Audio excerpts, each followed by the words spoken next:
زبانی جمع خرچ کیا ہے اور ایک عمومی سا بیان داغ دیا ہے۔ میں اہل یورپ سے پوچھنا چاہتا ہوں، اہل مغرب سے سوال کرتا ہوں کہ آپ جس اظہار رائے کی آزادی کے علمبردار بنتے ہیں، جس میں جو چاہیں آپ بکواس کر سکتے ہیں، ہماری عقیدت کے سرچشموں پہ حملہ آور ہو سکتے ہیں، آپ یہ بتائیں کہ آپ کا اظہار رائے اور اس کی آزادی کہاں چلی جاتی ہے جب ہولوکاسٹ کا معاملہ آتا ہے؟ آپ ہولوکاسٹ پہ بات نہیں کر سکتے اور پورے یورپ میں اس پر پابندی ہے، لیکن قرآن حکیم کو نظر آتش کرنے کی اجازت سویڈن کی عدالت دیتی ہے۔ یہ شرم کا مقام ہے۔ اس لیے ہم اہل مغرب کو بھی خبردار کرتے ہیں کہ تم یہ نہ سمجھو کہ مسلمان لوگوں کو تم نے معاشی عذاب میں مبتلا کر کے رکھا ہے، تم نے ہمیں تقسیم کر دیا ہے اور اپنے نمائندوں کے ذریعے سے ہمیں منتشر کر دیا ہے، تو ہماری غیرت اور حمیت بھی ختم ہو گئی ہے۔ ہم تمام تر حالات میں بھی اپنی غیرت اور حمیت اور اپنے دین اور ایمان کے سرچشموں پر حملہ آور کسی کو بھی قبول نہیں کرتے ہیں، اور یہ چنگاریاں اس امت میں موجود ہیں جو کسی بھی وقت ایک شعلہ جوالہ بن سکتی ہیں۔ ہماری بدنصیبی یہ ہے کہ ہمارے سروں پہ جو حکمران ٹولہ ہے، 56-57 ممالک یا اس سے بھی زیادہ تعداد میں جو مسلمان ملک ہیں، ان کی اکثریت ان لوگوں پر مشتمل ہے، حکمرانوں کی، جو مغرب سے خوف زدہ بھی ہیں، ان کے اعلی کار بھی ہیں، ان کے غلام بھی ہیں، اور ان غلاموں نے ہمیں اس بے حمیتی میں مبتلا کر دیا ہے۔ اس لیے امت مسلمہ کے وہ سارے غیرت مند لوگ جو ان حالات پہ کڑتے ہیں، جو پریشان ہوتے ہیں، انہیں مرض کا نہ صرف اندازہ کرنا ہوگا بلکہ اس کے علاج کے لیے جد و جہد بھی کرنی ہوگی۔ اس حکمران ٹولے کو ہم سروں سے ہٹا دیں تو کسی کی جرت نہیں ہے کہ وہ یہ کام کر سکے، لیکن بہرحال ہمیں اس مذموم حرکت پر اپنی آواز کو بلند بھی کرنا ہے، اپنے احتجاج کے دائرے کو وسیع بھی کرنا ہے، اور اس کے ساتھ ساتھ قرآن حکیم سے اپنے تعلق کو استوار بھی کرنا ہے۔ کمزور سے کمزور ایمان رکھنے والا بھی، گناہگار سے گناہگار مسلمان بھی یہ قبول نہیں کر سکتا کہ کوئی قرآن حکیم کو نظر آتش کرے اور ہم تماشا دیکھتے رہیں، کوئی ہمارے پیغمبر صلی اللہ علیہ وسلم کی شان میں گستاخی کرے اور ہم اس کو قبول کر لیں۔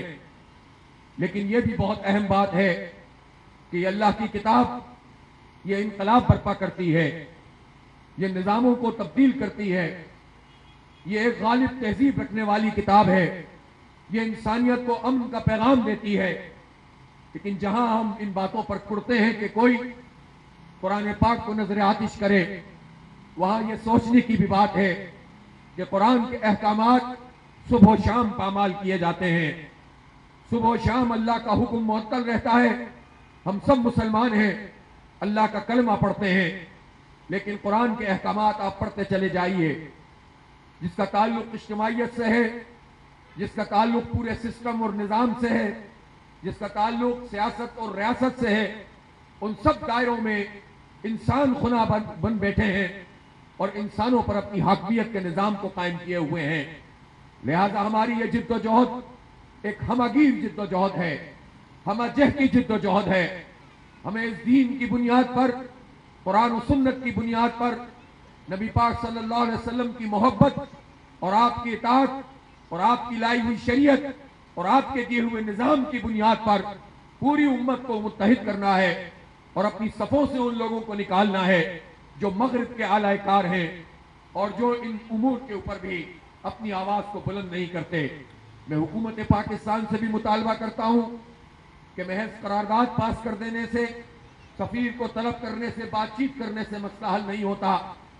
OIC کا اجلاس ہوا اور ختم بھی ہو گیا، لیکن یہ OIC اتنی بے وزن کیوں ہے کہ یہ مذمت کرتی ہے لیکن پھر بھی یہ واقعات نہیں رکتے؟ اس لیے کہ یہ مذمت بھی بس وقتی مذمت ہوتی ہے، اس پر قانون سازی ہونی چاہیے۔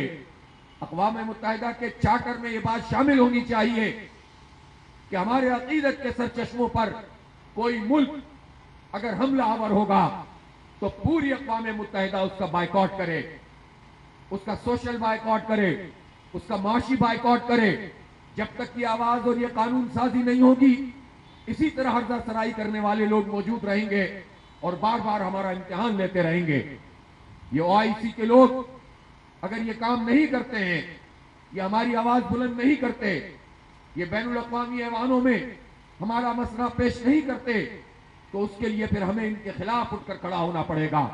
یہ وہ حکمران طبقہ ہے جس نے ہمیں بنیادی سہولتوں سے محروم کیا ہے، جو ہم پر مہنگائی مسلط کرتا ہے، بے روزگاری مسلط کرتا ہے، ہمیں تقسیم در تقسیم کرتا ہے. یہ ٹولہ ہم پر مسلط ہو کر ہمیں محروم اتنے محروم کرتا ہے.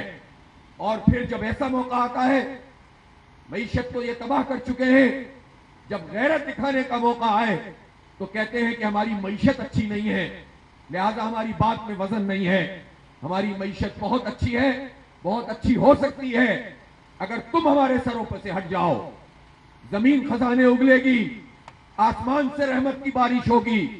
اللہ نے اس امت کو، ہمارے ملک کو بے شمار خزانوں سے نوازا ہے. ان خزانوں پہ ناک بن کر تم بیٹھے ہو، تم ہڑپ کرتے ہو ہمارا مال، اور پھر کہتے ہو کہ ہم بات اس لیے نہیں کر سکتے کہ ہماری معیشت بہت تباہ ہے. لہذا معیشت تباہ کرنے والوں کے خلاف بھی اور غیرت کا جنازہ نکالنے والوں کے خلاف بھی ایک اجتماعی جد و جہد کی ضرورت ہے، نظام کی تبدیلی کی ضرورت ہے. اور ایسی حکومت اور ایسی ریاست اگر موجود ہو جس میں حمیت اور غیرت بھی ہو، دین کا جذبہ بھی ہو، اور اپنے لوگوں کو وہ ساتھ لے کر چل سکتی ہو، وہ حکومت اور ریاست جو لوگوں کو جوڑ سکتی ہو، جو لوگوں کو سہولتیں پہنچا سکتی ہو، جب اس کے حکمران آواز اٹھائیں گے تو پھر پورا ملک اٹھ کر کھڑا ہوگا. اس لیے اس ہمہ جہت کی جد و جہد کو تیز تر کرنے کی ضرورت ہے. میں ایک مرتبہ پھر مذمت کرتا ہوں اس واقعے کی جو سویڈن کے جو دارالخلافہ اسٹاک ہوم میں کیا گیا، عید کی نماز کے وقت کیا گیا، اور پوری دنیا کے مسلمانوں کو یہ میسج دیا کہ ایک طرف تم عید الاضحیٰ منا رہے ہو، تم قربانی کر رہے ہو، اور دیکھو ہم تمہارے قرآن کو نعوذ باللہ نظر آتش کر رہے ہیں. انہوں نے یہ میسج دیا ہے، لیکن ہمیں بھی اپنا ایک پیغام دینے کی ضرورت ہے. امیر جماعت اسلامی پاکستان جناب سراج الحق صاحب نے اپیل کی ہے کہ جمعے کے دن یوم احتجاج کے طور پر منایا جائے. میں آپ سب لوگوں سے یہ اپیل کرتا ہوں کہ اپنی اپنی مسجدوں کے باہر، اپنے اپنے چوکوں اور چوراہوں پر، بازاروں میں آپ احتجاج بھی کریں، آواز بھی بلند کریں. اور آج کے زمانے میں کسی کونے خدرے کی آواز کی بھی ایک اہمیت یہ ہے کہ وہ میڈیا کے ذریعے سے پوری دنیا میں پہنچتی ہے، پوری دنیا میں آواز بنتی ہے، اور کیا ہوا کام اور کی ہوئی جد و جہد کبھی ضائع نہیں جاتی ہے. سب سے بڑی بات یہ ہے کہ جب ہم احتجاج کرتے ہیں تو سب سے پہلے تو اللہ کی بارگاہ میں اپنا نام رجسٹر کرواتے ہیں کہ جب قرآن کے خلاف کوئی کھڑا ہوا ہے، اس نے تیرے کلام کو نظر آتش کیا ہے، تو میں ان لوگوں میں شامل ہوں جو اس کی مذمت کرنے والا ہے، احتجاج کرنے والا ہے. میں تماشائیوں میں شامل نہیں، میں صرف باتیں کرنے والوں میں شامل نہیں، آواز اٹھانے والوں میں شامل ہیں. اس لیے ہر فرد اپنی ذمہ داری پوری کرے. جو لکھ سکتا ہے وہ لکھے، جو تقریر کر سکتا ہے وہ تقریر کرے، جو احتجاج میں شرکت کرے، اور اس قوت کو پوری دنیا کے سامنے لے کر آئے کہ یہ امت بیدار ہے، سوئی ہوئی نہیں ہے. تم نے بہت کچھ اس کے ساتھ کر لیا ہے، لیکن جب تک کلام پاک کے الفاظ زندہ ہیں، جب تک نبی پاک صلی اللہ علیہ وسلم کی سیرت مطہرہ موجود ہے، جب تک کوئی اسلام کو اور مسلمانوں کو مٹا نہیں سکتا.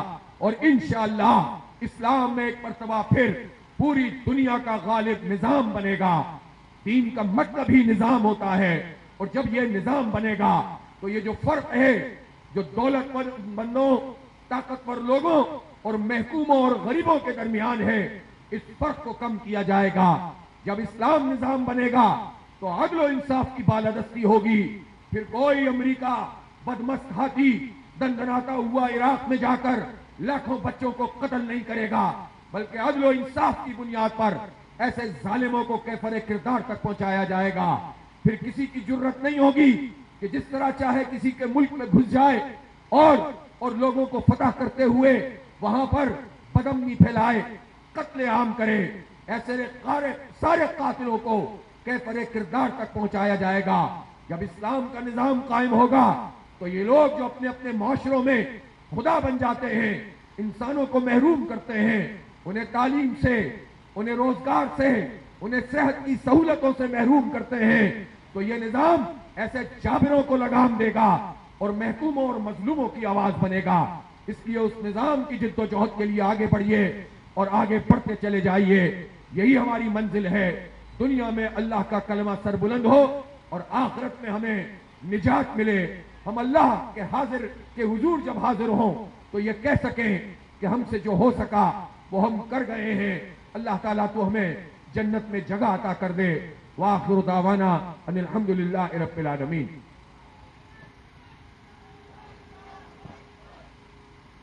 اللہم صلی علی سیدنا مولانا محمد وعلی آل سیدنا مولانا محمد مبارک وسلم۔